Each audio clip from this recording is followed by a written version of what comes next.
Okay, welcome back. I'm going to try to answer some of your asks. But first, I'm going to talk a little bit more about the episode. There were some things that I forgot yesterday. One of them, somebody actually commented on, is that I didn't put in a whole lot about parallels to Grady. And they're right, I didn't. That's just what happens. I get a little excited and then forget half the stuff I'm going to talk about and then ramble about other stuff I didn't know that I was going to talk about. So let me talk about that for just a minute. It's not that there are massive ties other than what I've already talked about in terms of Rick waking up in a hospital, and what we've pointed out in the past. It definitely seems like Grady might have been tied to the CRM. When Dawn goes on and on about how somebody's coming to rescue them, it just seemed so outlandish, like she was just insane. And that's definitely what Beth thought and what we as the audience were led to believe. But now it's kind of like, okay, but what if she was actually in communication with the CRM, and the CRM was promising her things like, we're going to come get you and bring you inside, So we have a lot of evidence that Grady might have at least been in communication with the CRM. So the biggest things that we're seeing now in The Ones Who Live are that the CRM just does things the same way that Grady did. So a lot of it comes from the explanation of the A's and the B's, because the A's, who are strong, are generally either left behind or killed, and the B's, who aren't going to put up a fight, are brought in. And that is exactly what Noah said to Beth when he was telling her about how he was brought into Grady. He talked about how his uncle, who he was with, was very, very strong and was left behind because of that. But Noah they saw as weak, mostly because he was injured. And so he was brought in. And then they did the same thing with Beth and Daryl. I mean, obviously between the two, Daryl was the one who was going to be the threat, that they would look at him and just think, no way we're bringing him in. But she is a woman. She's small. She's thin. Between the two, she's the one they thought that they could control. Now, their biggest problem is that Beth is actually not a B. She's an A. But, you could argue that she was a B once upon a time, and that going to Grady, first her time with Daryl on the road and learning from him, but then going to Grady is what sort of cemented her into the mindset of an A. So she might not have been one before, but she definitely was after that. And it just seems too ridiculous that they would go out of their way to create that arc for her and then just kill her off, right? Which is the problem all of TD has had since Coda aired, right? So that's the basic stuff of what we're getting as Grady vibes out of this, is just that Grady seemed to be operating from the exact same mindset and the exact same philosophy as the CRM. And I don't think that is an accident. I don't think it was just a foreshadow. I think it is evidence that Dawn was speaking to the CRM, that there's a tie there, a very tangible tie that's going to come out in the show, that, maybe Grady was actually doing the CRM's bidding, because we know from Jadis that in order to get back in, she had to bring them people, right? So if Dawn wanted to bring all of her people in, we don't even know exactly how many people were at the hospital, but maybe they were bringing people in not so much because they were just trying to save people or grow their community, which is pretty obvious given that they then turned them into slaves and told them they had to pay for everything they used. But they were looking for enough people to bring the CRM so that they could pay for their citizenship, for their way back in to the CRM, right? I'm pretty sure that's what they were doing. But of course, we weren't told any of that. It was all going on behind the scenes. And maybe in a lot of ways that makes a lot of sense with the ward system that was going on. We didn't get a whole lot of detail about that either, but there were clearly people there who just kind of went with the flow and allowed the officers like Gorman to take advantage of them because they were just focused on living and were willing to put up with it other than that. In fact, Gorman, and what he says to Beth right before he basically tries to rape her, it is even another hint at this, because he says, "Are you a fighter?" And then he says, "You're not," which biggest mistake of his life, assuming that she wasn't.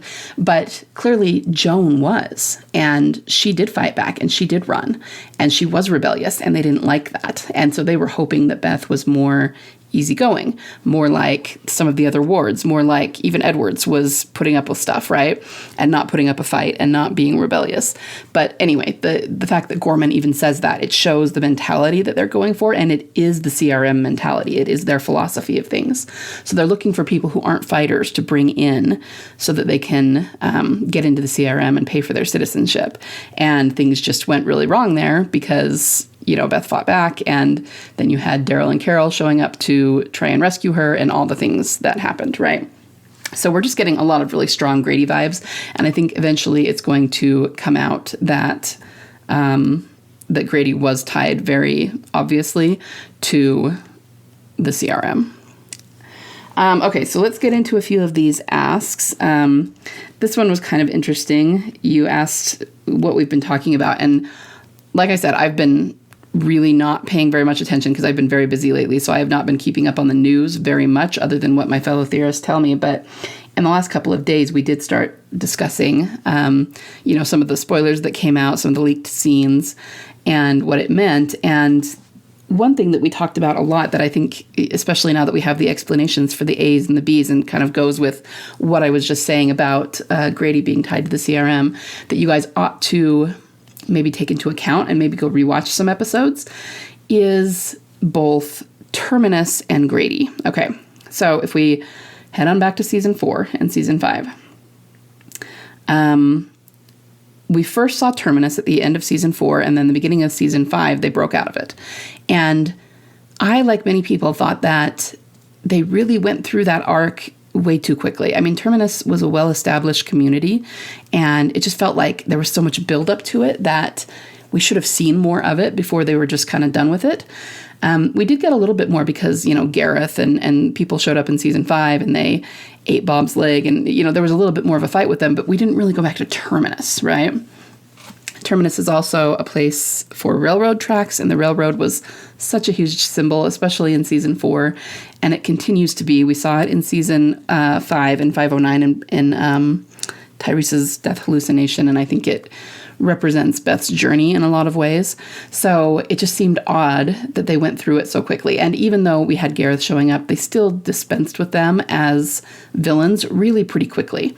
And of course, the same thing could be said of Grady. I mean, we saw more, obviously, of like the inside of Grady because Beth was there than we did of Terminus, but it still felt like such a big deal and such a lot of time and effort put into this arc to be cut short, to just have her, apparently die there, and then to leave Grady there rather than taking it down. And it's just kind of a question mark that's hanging in the air.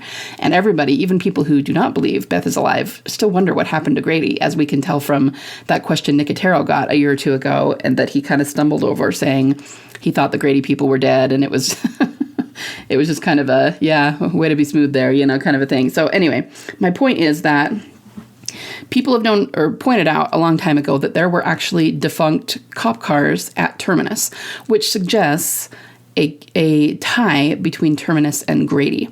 And now we have what we believe is a tie between Grady and the CRM, which suggests that Terminus might have also been tied to the CRM. So all I'm getting at here is that the reason they went through them so quickly and that it seemed like there was a lot of buildup and then they were just done with those storylines is because it was always something that was building toward the future. They were always going to come back to them at some point and be like, okay, there was a lot more going on here than we let you know in season 4 and season 5. And the other really big hint we have toward that is that, and a lot of you probably won't remember this detail, but in season 5, when Daryl and Carol were off in Atlanta, but with Rick's group. So it was the episodes, like Four Walls and a Roof is one of them, where they actually take down Gareth and the rest of the termites, right? Well, before that happened, I want to say it's when they put Bob back after they had taken his leg. We see that there's an A painted on the side of the church, and the termites painted it there.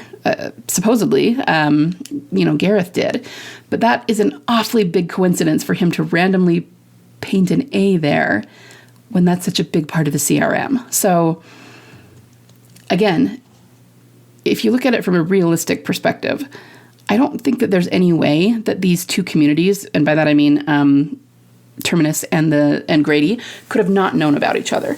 I mean, they were in the same basic geographic area. And I get that, Grady was far enough away that they had to drive to it. It was in the city. They had to get on the highway. But even so, there's not many people in this area anymore, right? There might be smaller groups like Rick's at the prison, but these are two really big communities.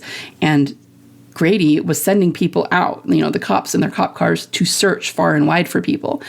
And Terminus is broadcasting to try and get people to come in. And I don't think it's at all possible that those two groups didn't know about each other. I mean, the Grady people would have heard the broadcast, same as Daryl and Michonne did, and probably gone to Terminus at some point. You know what I mean? And that's probably why there's defunct cop cars there. So whether they were allies or enemies, maybe they were in their own war, just like Rick and the governor. I don't know. We don't know. They haven't told us. But the point is, we think that there's a tie between all three. Also remember, and I'm one of those things I'm feeling a little bit validated now on, is that at the Savior compound, Daryl had, he was put into a ugly sweatsuit and an A was painted on the back. And we really jumped on that. TDers did and went, okay, that's a big deal, because the end of season 4, the final episode was called A, and that was a big deal for Beth. I mean, that was when Rick put the hat on her and said the new sheriff in town thing. We saw the A's at Alexandria with the wolves, and now there's an A being painted on the back of Daryl's shirt, and it's just obvious that it's purposeful. And I'm not saying that all of those are going to necessarily be connected within the show. They might be, but remember that because so many people were asking what the A meant, the writers came out and said, oh, it means asshole. And that's just like the Saviors being mean. And so they're painting that on the back of Daryl's shirt to demean him. And I remember laughing about that and going, no freaking way that is what it means. I mean, sure, in the show, what the Saviors are actually doing, maybe that's literally what it means. But that is being put there as a symbol, and we have seen it constantly. Okay, so now that we know what the CRM it was using those A's for, we understand the A's all the way back to season 4, okay? Season 4 finale was called A, and that was because, in the show, it was because of the train car they were being put into. And even if the termites aren't using it in the same way the CRM is, it's still a symbol of people who are leaders, who are strong, who can create revolutions, who other people will follow, and who will die for their beliefs. And Rick, Daryl, Carl, and Michonne were all put into an A car. But I think the A in 416 meant so much more than that. Okay, there were other people involved in that. There was the flashback with Beth. There was Herschel. There was Michonne involved in a lot of it. And even though, Herschel is clearly dead now, that he literally died for his beliefs, right? So he was an A, even though he was more soft-spoken. And then we just have the Beth element. You can't get away from that, okay? We had Carl in there. And yes, Carl's dead now too, but he also died for his beliefs because he believed in helping people, and then he got bitten doing that, helping Sadiq. Totally blanked on his name. So it's really interesting to get answers to these kinds of things now and see how they've been used throughout the course of the series. And once again, I just cannot bypass the fact that they showcased Beth so heavily in 416, the episode that is called A. And now we know that A is either in the show literally or outside the show symbolically. It means someone who is a leader, someone who is going to start a revolution, someone who is a threat to the CRM. And that's just so perfectly in line with what we've always seen and what we've always said. Now, remember that I did talk a lot about 510 yesterday, the episode where the music box wakes up, and how much of Rick's part of that was foreshadowing what we saw in this first episode and, for his time in the CRM in general. But even before that, in 509, it's another one. I'm probably not going to go back and rewatch it just yet, but as soon as we get a little bit more of the Rick and Michonne spinoff, I definitely will, because there's a lot of foreshadows of the CRM in there. We even see black riot gear like they wear in the corner, and Beth was in that episode too, and she's talking about moving forward and moving on, and it's just it can't possibly be a coincidence that she was the only one in Ty's hallucination in that episode. Nobody else was. If it was just a matter of, I don't know, somebody they lost recently, I don't know. I guess Bob was there too, so I guess that's not true that she was the only one, but it's just not a coincidence. None of it is.